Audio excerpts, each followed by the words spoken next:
estrategias de participación e interacción, potenciar el rol social y escolar como sistema de atención e intervención. Entonces estamos con la doctora Ruth Luckasson.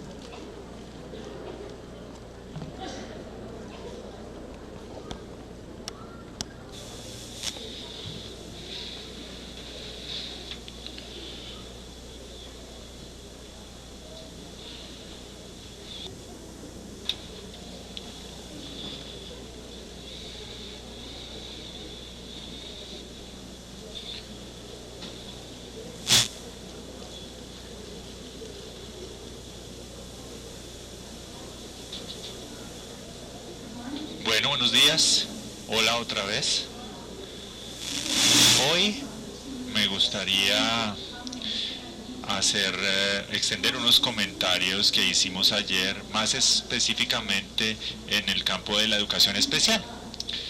Y quisiera analizar con ustedes algunas de las tendencias actuales en educación especial, nuevas tendencias y técnicas que hay. Y también vamos a hablar del futuro de lo que llamamos la educación especial, particularmente en las vidas de nuestros estudiantes que tienen alguna discapacidad, para que tengan participación, interacción y logren el aprendizaje adecuado. ¿Qué es lo que ha cambiado? ¿Qué es lo que ha llegado a esas diferencias en educación especial hoy día? En el microsistema, en el macrosistemas, ha habido grandes cambios significativos a nivel global, gobierno, ética y principios administrativos. Y ha habido un gran enfoque en ciertos resultados sociales que se quieren con estas poblaciones. ¿Qué es lo que la sociedad quiere para todos sus ciudadanos? No solo algunos, sino todos. En el mesosistema, que se llama, hemos visto también bastantes cambios, donde la educación especial ahora se considera parte integral de todo lo que es el sistema educativo. Entonces, esto se enfoca en el aprendizaje de todos y cada uno de los estudiantes, y la educación especial ya no está separada o a los márgenes de un sistema educativo, sino también hace parte del sistema educativo todo, completo. Se ven organizaciones de educación especial, organizaciones profesionales de personas con discapacidad, que se enfocan más en el ser humano, en el niño, la niña con este impedimento, y se fijan menos en un salón especial para niños con discapacidad. Como se dijo ayer, existe cada vez más enfoque, más atención a la planeación con base en la persona, donde el niño con el impedimento está en el punto central y él o ella reciben el apoyo individualizado, personalizado según su situación. Es su situación personal, su soporte, su sueño a futuro, su dignidad humana. Ese es el centro de esos servicios. Y finalmente, lo que hemos visto en el nivel mesosistema es el aumento de la eficiencia, de manera tal que las organizaciones estén más alineadas hacia los indicadores, resultados, pero pues son más especificados, más detallados. Existe el deseo constante de mejora continua en todos estos campos. Hemos visto diferentes clases de liderazgo. Después voy a contarles un poquito más de esas estrategias, de ese liderazgo escolar o del sistema educativo. Y en el microsistema hemos visto también el aumento de la fortaleza personal, del deseo personal entre los individuos que tienen algún impedimento, que quieren crear su propia vida, tener sus propios sueños y sus propios logros en la integración de comunidades. Ahora, hablemos un poco sobre lo que ha cambiado en la sociedad, mundo. Hay cada vez más cambios en la atención al individuo. El individuo ahora es más importante en sus sueños, en su modo de ser, en su desarrollo personal. En el mundo cada vez hay más intentos, iniciativas de lograr más lo que llamamos justicia en toda la sociedad.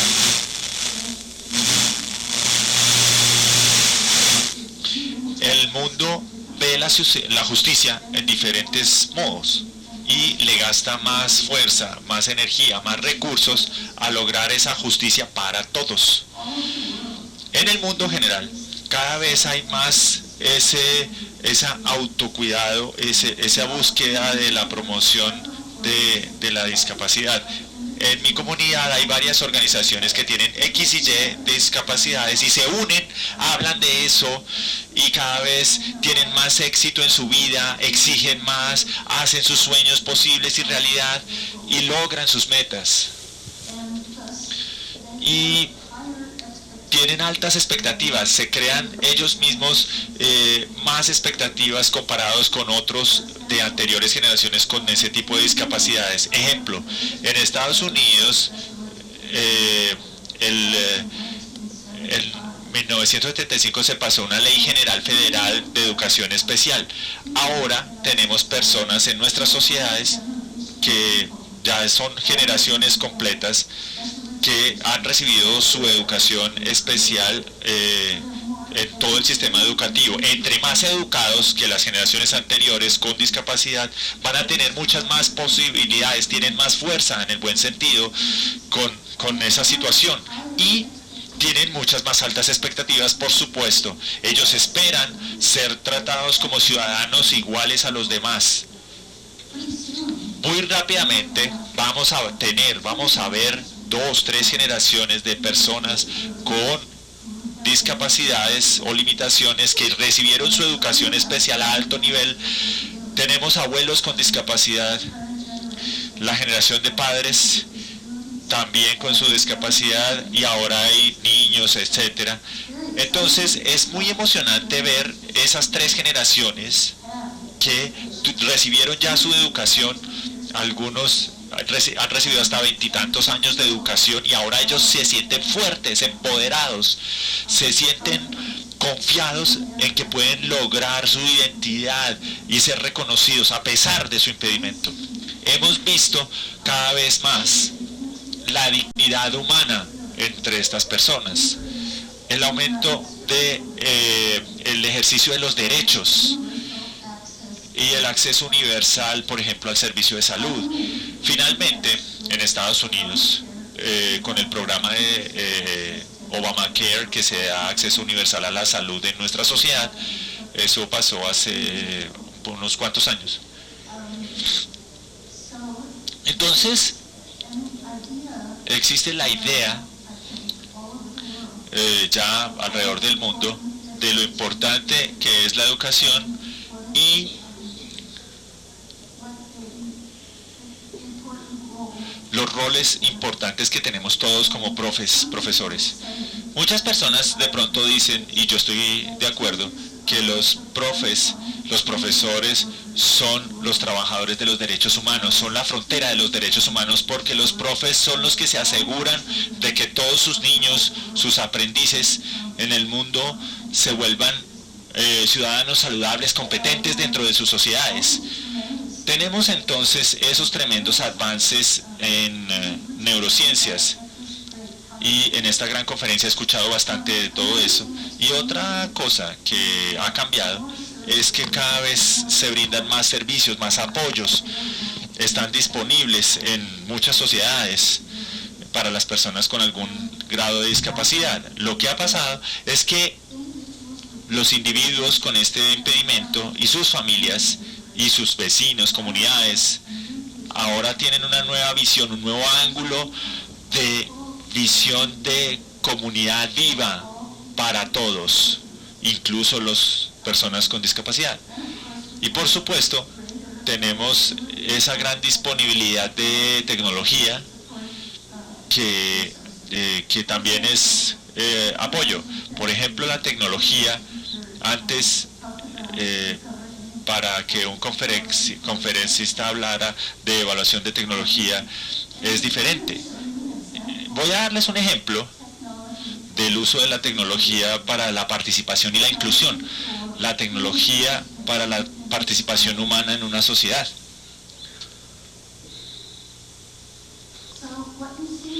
Aquí lo que ustedes tienen es una especie de robot. Este permite participar a una niñita que está ahí en la pantalla. Ella está en el salón y el robot está, y la niña está ahí en la pantalla y participa en su clase en el colegio. La razón por la que ella tiene que estar así con robot es que ella tiene un problema del sistema inmune. Entonces ella literalmente no se puede arriesgar a infecciones en el colegio. Por eso se tiene que quedar en la casa, porque se infecta con cualquier cosa.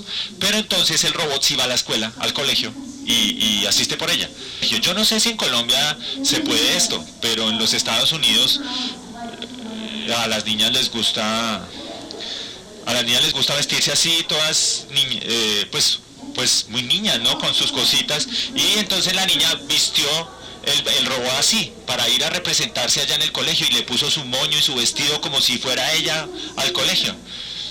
Y ella se siente como si estuviera en el colegio. Entonces, esta tecnología le permitió a esa peladita participar en su colegio, la niña. Pues a pesar de tener ese problema de salud. Y vean que pues hay otros niños ahí, y pues está bien, y le hablan normal. Entonces, este tipo de participaciones, por supuesto, beneficia a la niña y beneficia a los otros también. Y beneficia a sus familias, al vecindario, a la comunidad, a la sociedad. Porque ella utiliza la tecnología para participar en su comunidad escolar. Yo estaba aquí en Colombia 3 días nomás, y 2 días en este salón. Yo pues no tengo mucho conocimiento del sistema colombiano en general, pero el punto que quisiera yo mencionar es que uno debe ser muy creativo. Hay muchas cosas creativas que uno puede aplicar con tecnología para integración escolar. Se puede ayudar uno a diagnosticar, como vimos antes, pero también nos puede ayudar a participar, puede ayudarles a participar para que todos los niños sean miembros de su comunidad escolar.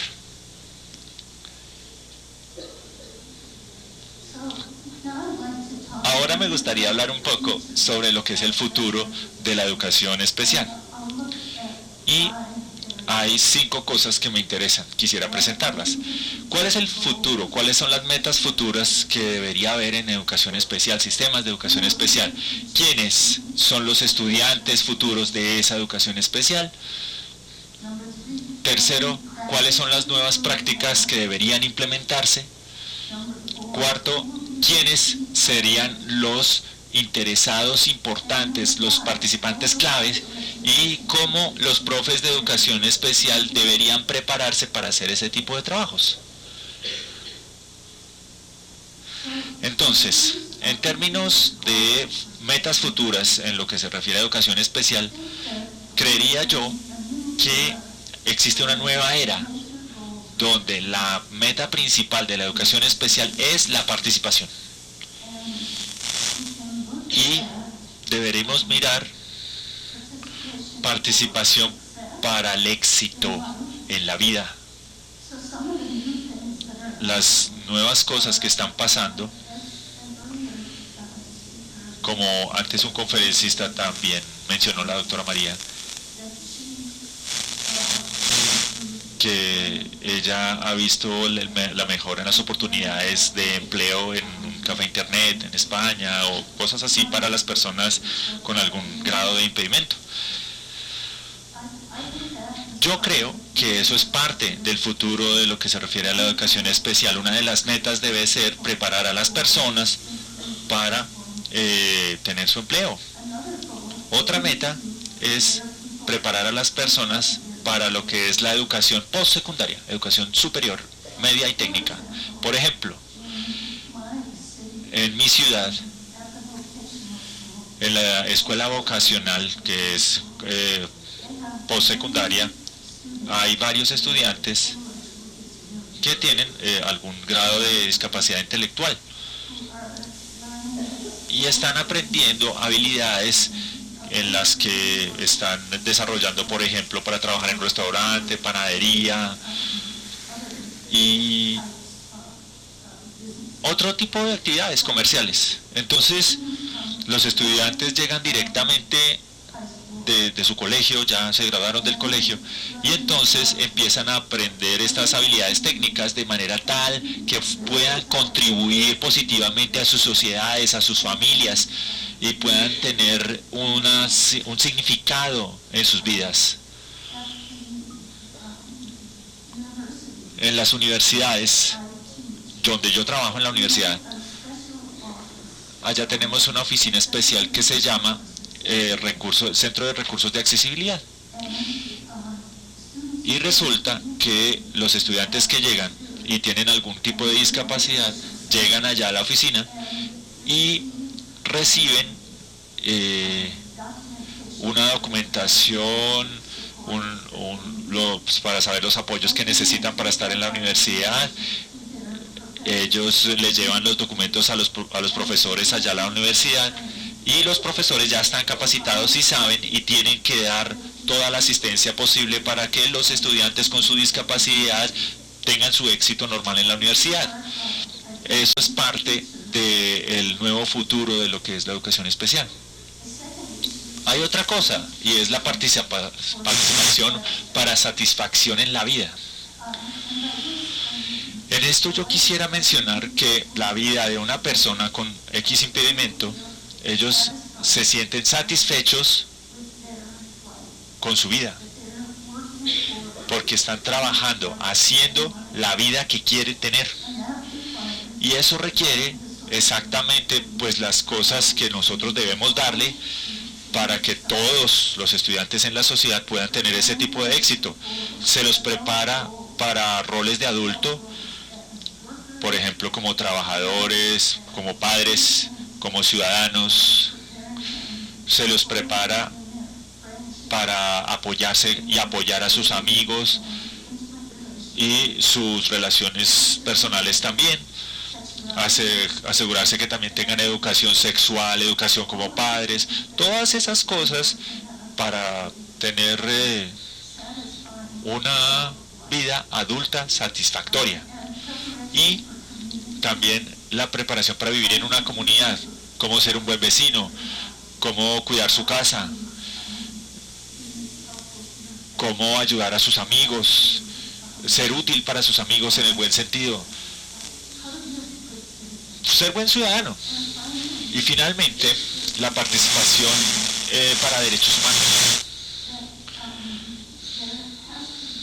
Debería haber la expectativa en la sociedad general y en los individuos con discapacidad que ejerzan sus derechos humanos, los exijan y los den en su autonomía personal, que sus cuerpos son suyos, su ingreso es de ellos, sus ideas son suyas, y también existe el reconocimiento legal de esos derechos. A mí me fascinó el resumen que dieron sobre protección legal para personas con discapacidad ahorita en la discusión en muchas diferentes áreas. Esas son las metas posibles futuras para la educación especial. Ahora, ¿quiénes podrían ser los objetivos futuros, los estudiantes de esa educación especial? Una de las cosas que ha venido pasando en el mundo es que ahora todos los niños tienen que ir al colegio. En Estados Unidos tenemos una frase que se llama rechazo cero en educación. Ningún niño puede ser rechazado de entrar al colegio. Todos tienen el derecho de ir al colegio. Además, hemos visto también cada vez más reconocimiento de lo importantes que son esos años entre 0 y 6 años. Por eso hay más recursos que se dedican a la educación primaria, incluyendo pues la educación infantil, preescolar. También hay un enfoque en evitar la discapacidad mediante actividades seguras para los niños, tráfico seguro, menos polución, más cuidados en salud, servicios sociales, para tratar de evitar algunas de las causas que pueden producir discapacidad. Muchas de discapacidades son evitables y al crear esas comunidades más saludables, todos tienen más oportunidad de crecer fuertes, saludables y aprender mejor. También hemos visto, como se mencionó antes, también estudiantes con mayor edad en educación especial. En Estados Unidos, la ley permite que las personas con discapacidad puedan entrar al colegio hasta los 22 años. Entonces, se ha hecho los arreglos para que pues algunas personas con discapacidad, como aprenden más despacio, pues puedan estar en el sistema escolar y necesitan más tiempo para terminar su proceso escolar. Entonces, también queremos asegurarnos que ellos tengan tantas habilidades laborales como puedan, para que sean más empleables, para que sean buenos ciudadanos, aprendan las habilidades que necesitan para ser buenos ciudadanos y pertenecientes a su sociedad. Y yo creo que una de las cosas más importantes que podría pasar a los estudiantes con discapacidad en el colegio es que ellos deben desarrollar más amistad, lazos de amistad, desarrollar esos lazos de amistad en su colegio. Y algún día, cuando las generaciones pasen y su generación estén a cargo y los amigos y los niños con los que fueron al colegio, que tengan su empresa, que sean doctores, abogados, jueces, todas las personas en la sociedad estarán más conectadas para tener pues una sociedad más saludable. Pero pues ¿cómo se obtiene el trabajo? ¿Cómo logramos un trabajo? Pues esto ayuda a la empleabilidad a las personas que tienen discapacidad, precisamente por tener esos lazos de amistad. Uno de mis estudiantes hizo una investigación sobre amistades en segundo grado, los amigos del segundo grado después de un tiempo, y creo que fue muy revelador, fue una investigación muy importante. Entonces ella recogió los datos de salones de segundo grado durante un año, y había una niña con una discapacidad severa, y ella miraba a los otros compañeros y miraba al profesor, y ella estaba muy concentrada. Y al final de la investigación, el resultado indicó que cuando los otros niños le presentaban amistad con la niña con discapacidad, los profes interferían con esa amistad. Entonces, por ejemplo, digamos que la niña con discapacidad no entendía una cosa, X, no estaba en la página correcta del libro o algo. Entonces, ahí al lado la otra niña trataba de buscarle la página y ayudarle y tal. Y la profe, y era una estudiante de nosotros también, era buena profe, pero por error llegó, se metió y le dijo a la niña, a la que estaba ayudando, oiga, póngame atención, haga lo suyo y no se meta. Y interrumpió ese lazo potencial de amistad y interrumpió también esa enseñanza por los pares, esa posible enseñanza por los pares. Y eso fue sorpresa para mí y sorpresa para mi estudiante de doctorado. Entonces, esto señala algo que nosotros necesitamos siempre ponerle atención. Cómo nosotros, nuestras acciones como profesores, bien sea de apoyo o no, las metas importantes para esos niños con discapacidad. Finalmente, los estudiantes objetivo de la educación especial en el futuro, pues van a tener necesidades más intensas. Estudiantes con autismo severo, con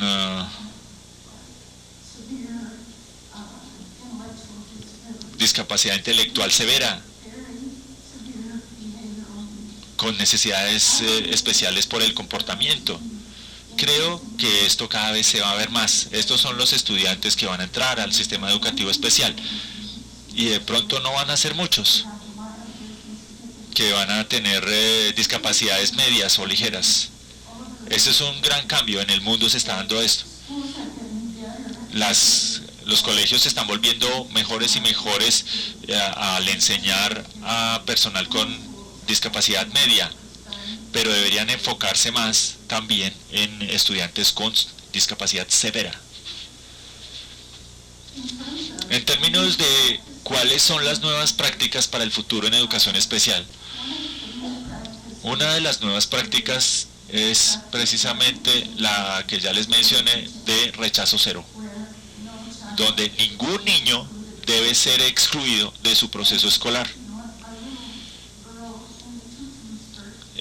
La niña con el tutú, la del robot, ella no fue excluida, incluso pues que ella tenía ese problema médico tan fuerte.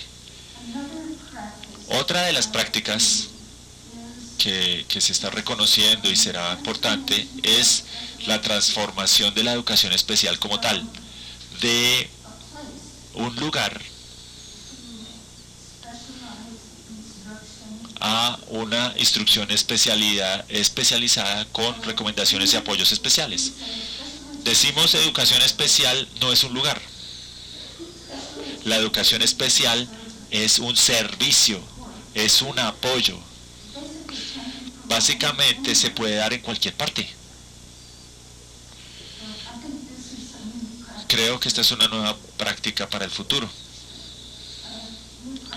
Nueva práctica, esto incluye cómo se aumenta la inclusión y la integración y participación de los estudiantes para que tengan más interacción con los estudiantes que no tienen discapacidad y reducir la segregación y el aislamiento.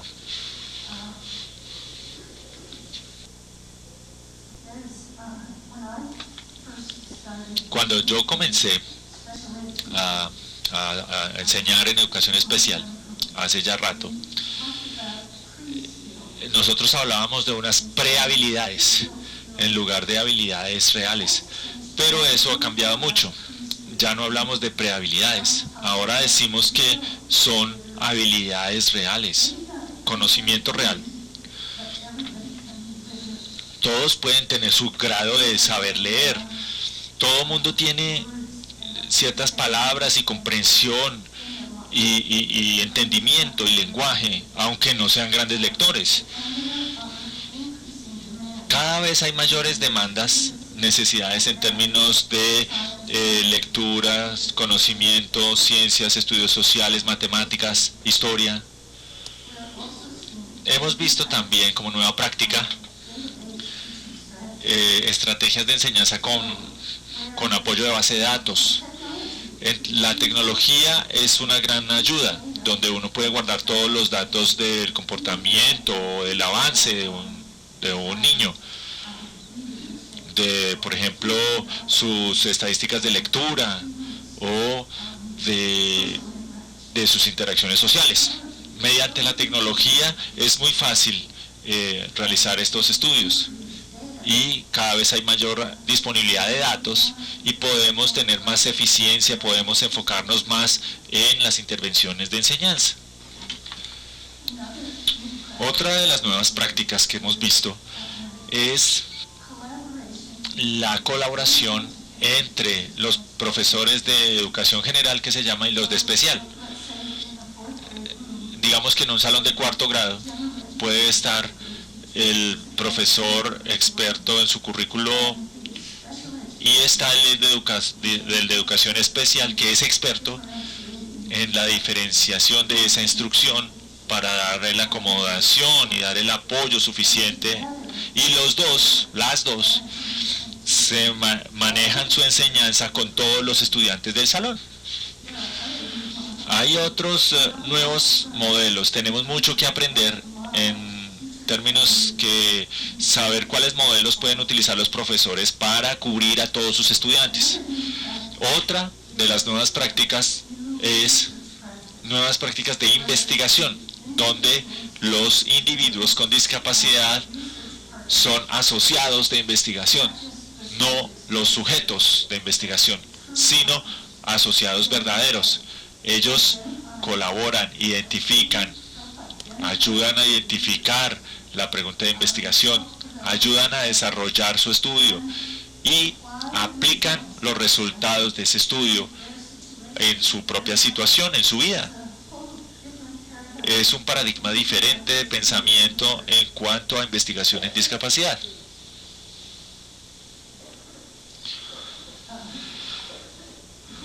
¿Quiénes serían los participantes importantes, los participantes clave en este tipo de educación especial? Porque la educación especial, para tener efecto, tiene que tener la participación de diferentes actores.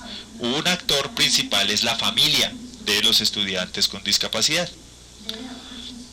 Su participación, su toma de decisiones, su información, su conocimiento para toma de decisiones en relación con la situación de discapacidad de alguno de sus miembros es importante. El otro importante jugador es la persona con discapacidad, porque él también debe participar en sus decisiones, en las decisiones que se tomen. Por ejemplo, en el colegio público allá en mi ciudad, muchos estudiantes se sientan en las reuniones donde se discute el programa curricular y la forma de enseñanza. Entonces el niño también se sienta ahí con su psicólogo, con los profesores generales, con los de educación especial, sus familiares, y se ayudan a tomar decisiones sobre cuál va a ser el futuro de su propia educación y su proceso escolar. Lo que significa es, para los profesores de educación especial, por supuesto, tienen que enseñarle a ese niño o niña cómo ser miembro de un equipo. Las personas con discapacidad severa con frecuencia se pasan toda su vida trabajando con profesionales.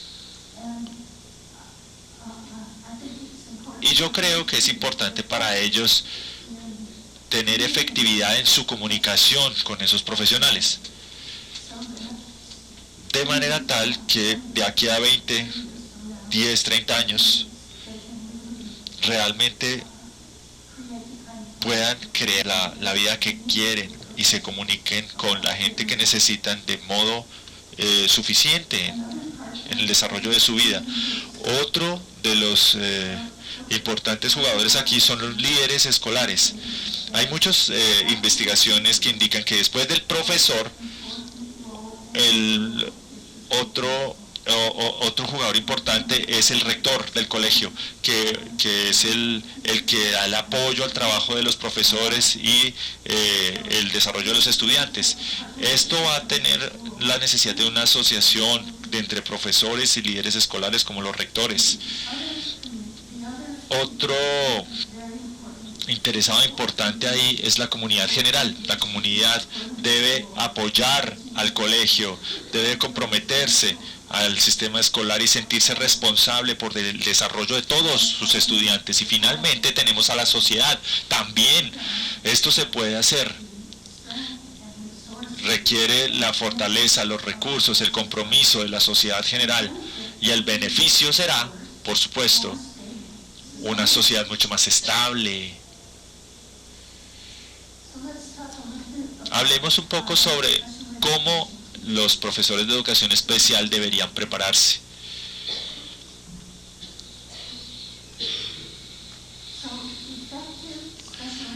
La educación, los profesores efectivos de educación especial en el futuro tendrán que tener sus habilidades académicas, por supuesto, pero también necesitarán cierta especialización en, por ejemplo, comportamiento. Análisis aplicado de comportamiento. Una de las cosas que hemos hecho en la universidad donde yo trabajo es crear un certificado especial para profesores de análisis de comportamiento aplicado, análisis aplicado de comportamiento. Esa es una innovación, por ejemplo, para los estudiantes con autismo. Se los enseña a los profesores a cómo ser expertos en ese análisis de comportamiento aplicado. Otra cosa en la que hemos trabajado en el país es algo que se llama apoyo positivo.